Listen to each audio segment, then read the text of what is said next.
आज आप सबसे बातचीत करने के लिए हमारे प्रदेश के प्रभारी भारतीय जनता पार्टी के अत्यंत वरिष्ठ नेता, जो पार्टी के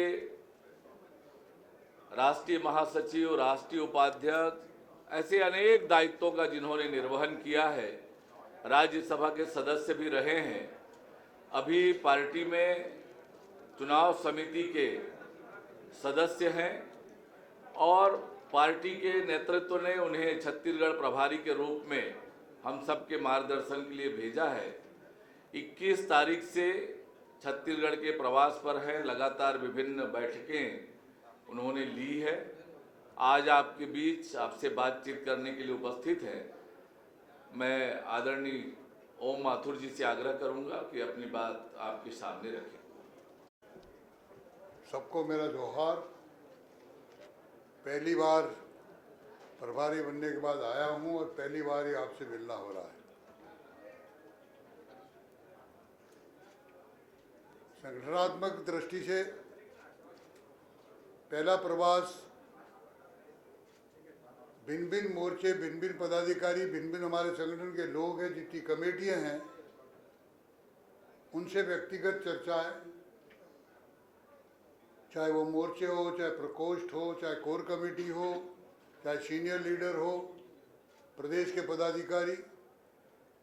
पिछले 2 दिन से लगातार हमारी बैठकें हो रही है। बैठकों में उनकी रिपोर्ट लेना, आगामी कार्य योजना को उनके सामने रखना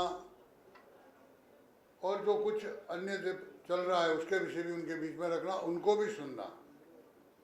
ये 2 दिन का मेरा अल्प प्रवास था और शुद्ध रूप से मैं ये कह सकता हूँ कि एक संगठनात्मक प्रवास था। अगला टूर जब भी होगा वो डिटेल जैसा प्रदेश की इकाई बनाएगी उस तरह से होगा। आप लोगों को कुछ पूछना हो? सर, मेरा नाम खोमन और सीएम को टारगेट करिए। 2023 में जीत निश्चित है, इसका क्या मायने है सर? ये मायने सीधा आपके प्रश्न के उत्तर में ही है, उत्तर भी उसी में समाहित है कि जिस तरह का इस प्रदेश का वायुमंडल बनाया रखा है जानबूझ करके, जो लूट मचा रखी है, जिस प्रकार का भ्रष्टाचार नीचे तक हो रहा है, मैं आज ज़्यादा उस विषय में बोलना नहीं चाहता हूँ। मैं डिटेल प्रमाणिक चीज़ें भी आपको बता सकता हूँ और इसलिए मैं पूरा करूँ, इसलिए मान के चलिए कि बिल्कुल कोई चुनौती नहीं थी। जब मैं उत्तर प्रदेश में प्रभारी था तो उस समय हमारे पास सिर्फ 47 सीट थी। उस समय भी जब हमने 250 पार का पहली बार, फिर 300 पार का, तो आप लोगों के बीच में यही प्रश्न था। देखिए, भारतीय जनता पार्टी कार्यकर्ता आधारित पार्टी है और आदरणीय मोदी जी ने जो पिछले 8 वर्षों में काम किया है, हर घर तक जो चीज़ पहुँचाई है, हर घर की चिंता की है, वो सब लेकर के कार्यकर्ता को सजग करना वही दायित्व मेरा। इसलिए मैं चुनौती, अभी भी आपको कह रहा हूँ, मैं चुनौती नहीं मानता। मुख्यमंत्री पे, विधायकों पे टारगेट कीजिए अपने, वो उसी में समाहित है। चुनौती का मतलब उसी का वाहित है जी। उसी में मुख्यमंत्री का बयान आया है कि मैं कोट करके कह रहा हूँ कि बीजेपी के छुड़वैये नेता है, कुछ भी कहते रहते हैं। अब वो कुछ भी समझे, ये उनका अधिकार है। मैं बिलो दी बेल्ट बात नहीं करता हूँ, क्या है क्या नहीं है वो समय बताएगा। वो विषय आ चुका विषय नहीं हो गया, आ चुका। विधानसभा चुनाव में जीत का मंत्र युवाओं के लिए तरफ देखा जाता है जी, तो क्या एक सेकंड पूरा सर, देखा जाता है कि जब भी चुनाव होते हैं तो युवा में कहीं ना कहीं महत्वपूर्ण भूमिका निभाता है। तो क्या जब 2023 का टिकट वितरण का समय आएगा तो क्या युवाओं को तरजीह देगी बीजेपी? भारतीय जनता पार्टी अगर इतिहास देखेंगे हर प्रदेश का, तो हर बार टिकट युवाओं को, नए चेहरों को देती है और वो प्रयोग यहाँ छत्तीसगढ़ में भी होने वाला निश्चित रही है। और मैं हर मीटिंग में साफ कहता हूँ कि कोई भी अपने आप को प्रत्याशी मान करके काम में नहीं लगे, वो पार्टी के काम में लगे। अंकुश जी, इसके बाद तो कल आरक्षण के मुद्दे को लेकर धरने पर बैठे थे, पर बाकी आपकी पार्टी से और कोई विशेष मामला नहीं, पार्टी की साथ चर्चा करके बैठे वो, और उन्होंने जो विषय उठाना था उठाया विषय, क्योंकि जो जिस तरीके से सबको पता है कि यह चीज़ आगे चलनी नहीं है, लेकिन एक जनता को जो 70 साल इनकी आदत पड़ गई है वंचिका देने की, धोखा देने की, वो आदत की वजह से इस तरह के हथकंडे अपना रहे। तो नंद कुमार साहब जी ने अपने तरीके से जवाब दिया है। सुमी जी, चुनाव के बाद 2-3 दफे प्रदेश प्रभारी बदले, जब जब नए बने अलग अलग सूत्र देकर, अलग अलग सूत्र वाक्य देकर गए, उस पर कितना खड़ा उतरती अभी बीजेपी दिखाई दे रही है? सामने चुनाव है, ये तो समय बताएगा आपको, और सूत्र एक ही होता है, और ये पार्टी की व्यवस्था है, किसको किस काम में लगाना वो अलग अलग व्यवस्था होती है, लेकिन ये सब जानकारी आपको समय समय पे मिलती रहेगी। राजेश मिश्रा जी आईबीसी, इसके बाद विधायक उनको किस तरह से जो निष्क्रिय रूप से काम कर रहे हैं बीजेपी के जो विधायक हैं और जो दावेदार हैं आने वाले समय के, उनको कैसे चार्ज करेंगे, सक्रिय करेंगे, क्या रणनीति? देखिए, ये एक फलते फूलते परिवार में इस तरह की चीज़ें हर जगह रहती है, और ये पार्टी हमारी कार्यकर्ता आधारित पार्टी है, और जो पार्टी निर्णय कर लेती है उस निर्णय के साथ संपूर्ण कार्यकर्ता लगता है, और उसी तरह से वो चार्ज होते रहते हैं समय समय पर। अश्विनी पांडे जी दैनिक भास्कर,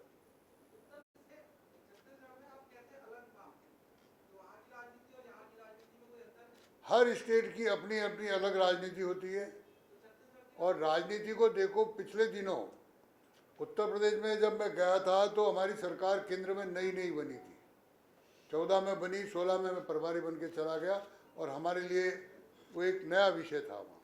लेकिन आज हमारी केंद्र की सरकार को भी 8 साल हो गए, आदरणीय मोदी जी के काम को 8 साल हो गए, तो उसमें बहुत अंतर है। हर स्टेट की राजनीति अलग अलग होती है, महाराष्ट्र भी रहा मैं, मध्य प्रदेश भी 2001 में रहा हूँ, तो ये चीज़ें हर स्टेट की अलग अलग रहती है, हम उस स्टेट को ध्यान में रख करके हमारी रणनीति बनाते हैं।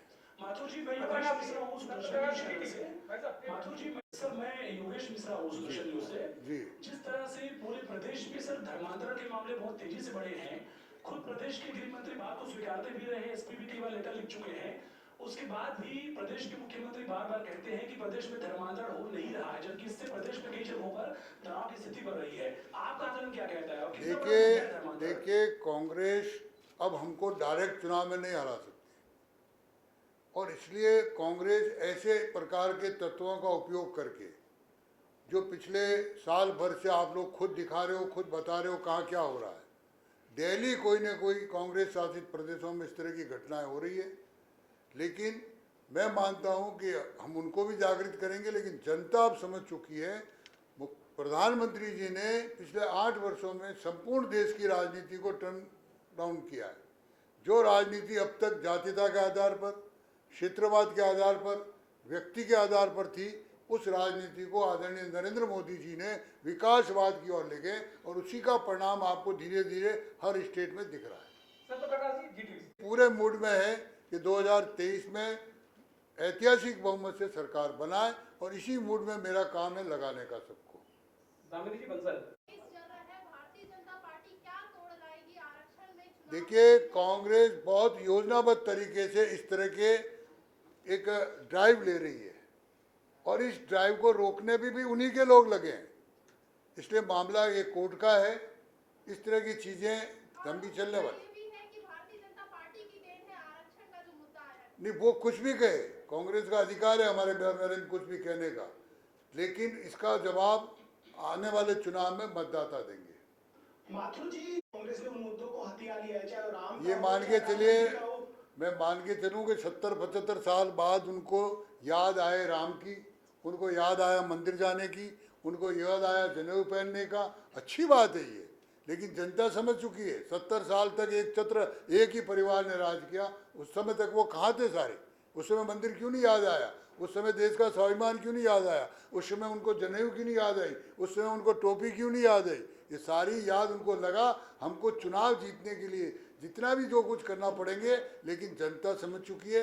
पिछले चुनावों में भी खूब मंदिरों के चक्कर काटे भाई और बहन और माता जी सब ने, लेकिन रिजल्ट क्या आया? तो जनता इन चीज़ों को समझ चुकी है। सरकार लेके चल रही है, दिल्ली में तारीफ की जा रही है। प्लीज एक बार दोबारा रिपीट करें। गाय गोबर की आप लोग बात करते थे, गायों की बात करते थे, आपका चुनावी मुद्दा रहता था, लेकिन ये सरकार गाय को और उसके गोबर दोनों को साथ लेके चल रही है, दिल्ली में तारीफ तक हो रही है। मैं ये कह रहा हूँ, ये चीज़ें टेम्परेरी है, कभी भी हम इस इशू को लेकर के चुनाव में नहीं गए। आज भी गौ माता हमारे लिए माता है, ये हमने प्रारंभ से कह रखा। अब ये चुनाव जीतने के लिए क्या कर रहे हैं, क्या करने के लिए, उसका नतीजा आप 23 में इंतजार करिए। नरेंद्र जी किसी भी चुनाव में एससीजी न्यूज से हूँ, एससीजी न्यूज से नरेंद्र पांडे बोल रहा हूँ। जी। माथुर जी, पिछले 2 विधानसभा चुनाव को अगर छत्तीसगढ़ में देखें तो आपसे आदिवासी वोटर दूर जाते हुए दिखाई दे रहे हैं। प्रथम चुनाव में आदिवासियों ने ही आपकी सरकार बनाई थी, क्या योजनाएं होंगी सर आदिवासियों को लाने के लिए? योजनाएं क्या होगी वो मैं आज डिस्क्लोज नहीं करूंगा, लेकिन ये मान के चलिए कि आदिवासियों में मैक्सिमम मैं पूरा बोलूं, मैं पूरा बोलूं। मेरा ऐसा कहना है कि ये हमको भी पता है कि हम वहाँ पिछड़े हैं, अब आगे कैसे हम उनको वापस अपने साथ जोड़ना है उसकी रणनीति भी बनेगी। सवाल है, पहला सवाल ये है कि आक्रामक रुख अख्तियार करके बीजेपी को 2023 का चुनाव लड़ना है, ये आपने कहा है। बड़े बड़े आंदोलन की बात कही है, इन बड़े आंदोलन से क्या निकल कर आएगा? देखिए, प्रेस को जो चीज़ उठानी हो तो उठानी है, बड़े आंदोलन भी जरूरी है, और शायद हमने बैठकों में क्या कहा वो भी आपके पास पता लग जाएगी बाद में, या लगी होगी, वो भी आपको ध्यान में रखनी चाहिए।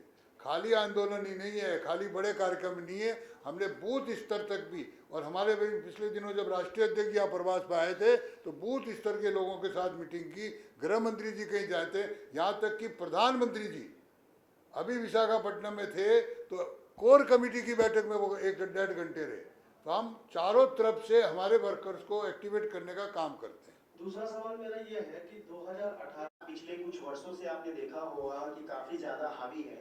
भारतीय जनता पार्टी आगामी विधानसभा चुनाव में इसको कितना चुनौतीपूर्ण मानती है? देखिए, हर चुनाव को मैं कल भी कहा, शायद आप लोगों को एक बात ही ध्यान रही, मैंने प्रारंभ में एयरपोर्ट उतरते एक बात भी आपसे निवेदन की थी कि चाहे छोटा चुनाव हो या बड़ा चुनाव हो, भारतीय जनता पार्टी हर चुनाव को चुनौती समझ के आगे बढ़ती है। पर्टिकुलर आपने जब एक विषय पूछा तब मैंने कहा कोई चुनौती नहीं है, और मैं अभी भी कहता हूँ उसी बात पर, हर विषय एक सेकंड पूरा, मुझे जल्दी नहीं, आप आराम से, आप भी तसल्ली में रहिए, मुझे भी तसल्ली में। हाँ, हम हर चुनाव में हर विषय को ध्यान में रख करके उस चुनौती को कैसे सॉल्व करना उसकी ओर बढ़ रहे हैं। आप कह रहे हैं कि आप कितने दिन प्रदेश प्रभारी बनकर के रह पाएंगे यहाँ? ये उनका अधिकार है कहने का, वो कुछ भी कह सकते हैं, मैं उनको जबान नहीं, लोकतंत्र है ये, मैं उस तरह की भाषा नहीं बोलूँगा, ये मान के चलिए, जब तक यहाँ रहूँगा ये मान के चलिए। ये उनके ये बौखलाहट निकलती है उनके मुंह से। क्या पार्टी का सिस्टम वो बनाएंगे? क्या पार्टी के सारे निर्णय वो करेंगे? भूपेश जी, वो अहमद पटेल बनने की कोशिश ना करे इस परिवार का।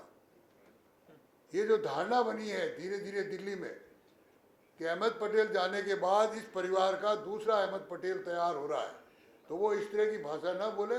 और अच्छा है, मैं तो मेरी पार्टी के भी लीडर्स को कहूँगा कि हमें बिलो दी बेल्ट नहीं जाना चाहिए, हमें भाषा का मर्यादा, वाणी का मर्यादा रखनी चाहिए। ईडी को कॉन्स्टेंटली यूज किया जा रहा है by the Bharatiya Janata party, और ये कांग्रेस ने बहुत मेंटेन किया है कि सारी इन्वेस्टिगेटिंग एजेंसीज कांग्रेस के पीछे पड़ी हुई है। बीजेपी कैसे इस चीज को काउंटर करता है? कांग्रेस स्वयं क्यों नहीं आती सुप्रीम कोर्ट? ये सारा कांग्रेस का खिसियानी बिले खंबे नोचे वाला मामला है। क्या कांग्रेस भूल गई कि सिटिंग मुख्यमंत्री को, यही प्रधानमंत्री जी को घंटों घंटों तक की एसआईटी ने इन्वेस्टिगेशन किया, आज के गृह मंत्री जी को बकायदा अरेस्ट किया। अब हम जैसे जो खाली प्रभारी के नाते काम किए, हमको सीबीआई ने इंट्रोगेशन किया, तब हम तो नहीं बोले कहीं, हमने तो कहीं प्रदर्शन नहीं किया, हमने कहीं देश में हमारे मुख्यमंत्री को इंट्रोगेट कर रहे, हमने कोई कुछ नहीं किया। अगर आप सत्य हो तो सत्य की बात रखो, वो कॉन्स्टिट्यूशनल एजेंसी हैं, उनको अपना काम करते रहना जाना चाहिए। धान का कोई तोड़ है भारतीय जनता पार्टी के पास? पूरा तोड़ है, समय पर आपको जानकारी मिल जाएगी। आदरणीय, एक अनुरोध है, अगर एक प्रश्न करें, बाकी मित्र हैं अपने, ऐसा कोई? मेरा सवाल, माथुर साहब ये बताइए, आप बार बार चुनौती की बात कर रहे हैं, एक बार बोले कि हर चुनाव को आप चुनौती लेते हैं जी, फिर से बोल रहे हैं कि छत्तीसगढ़ हमारे लिए चुनौती नहीं है। चुनौती का आप थोड़ा सा उसको डिफाइन करिए। मैं आप डिफाइन नहीं कर रहा हूँ, आपको अपने ढंग से सोच, आप छत्तीसगढ़ को चुनौती नहीं मानते? बिल्कुल नहीं मानता। मैं अभी भी कह रहा हूँ, बिल्कुल नहीं मानता चुनौती। मैं चुनौती मेरे कार्यकर्ताओं को बताता हूँ कि हर क्षेत्र में हमको किस तरीके से काम में लगना, वो एक्टिवेट करने का। ये आपका, देखिए, ये आपका वर्जन हो सकता है, मेरा अगर भाव नहीं समझ पाए तो मैं नहीं समझ सकता डी साहब, लेकिन कोई भी काम हम बूथ तक जाने में, प्रवास तक जाने में, हम शक्ति केंद्र बनाने में भी चुनौती मान के मैदान में जाते हैं। छत्तीसगढ़ में भी 15 सीटें हैं, 2023 में कितना टारगेट लेके चल रहा है? और ये तो आप लोग ज्योतिषाचार्य आजकल प्रेस के लोग ही हैं, वही बता सकते हैं। मैं तो काम करने में विश्वास करता हूँ। मेरा सवाल आपसे ये है कि आपने दी है, सबसे महत्वपूर्ण आपको क्या लगता है, पार्टी के अंदर में सब कुछ ठीक हो गया है, नए चेहरे को जिम्मेदारी देने के बाद 3 बड़े प्रदर्शन यहाँ पर हुए, 1-1 लाख की भीड़ जुटाने की कोशिश यहाँ पर हुई, तो अब जो कार्यकर्ता है, जो नेता है, वो सब सही हो गए हैं, सब बीजेपी के लिए एक साथ लड़ने के लिए तैयार हो गए हैं, कोई गला नहीं है कहीं? पार्टी का कार्यकर्ता सभी सही रहता है, राजनीति फील्ड में काम करते रहे, थोड़ा बहुत विचारों की अंतर्दुता रहती है, लेकिन हमारा काम है, जो हमारी प्रदेश की टीम का काम है, मेरा काम है कि सबको एकमुखी होकर के चुनाव में लगाना। माथुर जी, पीएल पुनिया 2017 से कांग्रेस की कमान संभाल रहे प्रदेश प्रभारी के रूप में। पुनिया जी यूपी में भी थे भाई। लेकिन तो हम बीजेपी के आप मेरा ऐसा कहना, लोकतंत्र है, लोकतंत्र में सभी राजनीतिक दलों को आप अपना काम करने का अधिकार है, उनके तरीके अलग अलग हो सकते हैं, हर एक करेंगे, इसलिए उनके किसी काम पे यार हमारे काम पे तुलना क्यों करना? ये तुलना तो आने वाले चुनाव में वो जनता करेगी, इसलिए आप ये प्रश्न मुझसे मत पूछवाइए।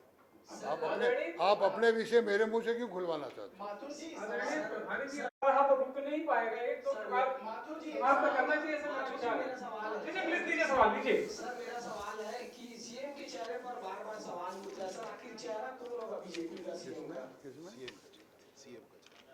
देखिए, मैं लगभग 9 प्रदेशों का प्रभारी रहा हूँ। ये पार्टी का संसदीय बोर्ड हमारा है, ये कोई एक परिवार की पार्टी नहीं है, ये वो पार्टी नहीं है जो अपने राष्ट्रीय नेता का मंच पे पेपर फाड़ दे।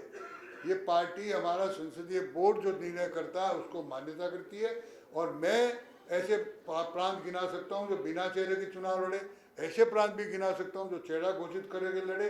ये अधिकार मेरा नहीं है, ये अधिकार हमारे केंद्रीय संसदीय बोर्ड का है। जो संसदीय बोर्ड निर्णय करेगा, छत्तीसगढ़ का प्रत्येक कार्यकर्ता उसके अनुसार अपने कदम बढ़ाएगा। क्या धन्यवाद दें माननीय प्रभारी जी, हर समय ऐसे ही आपके साथ रहेंगे, सहयोग की आशा के साथ। धन्यवाद।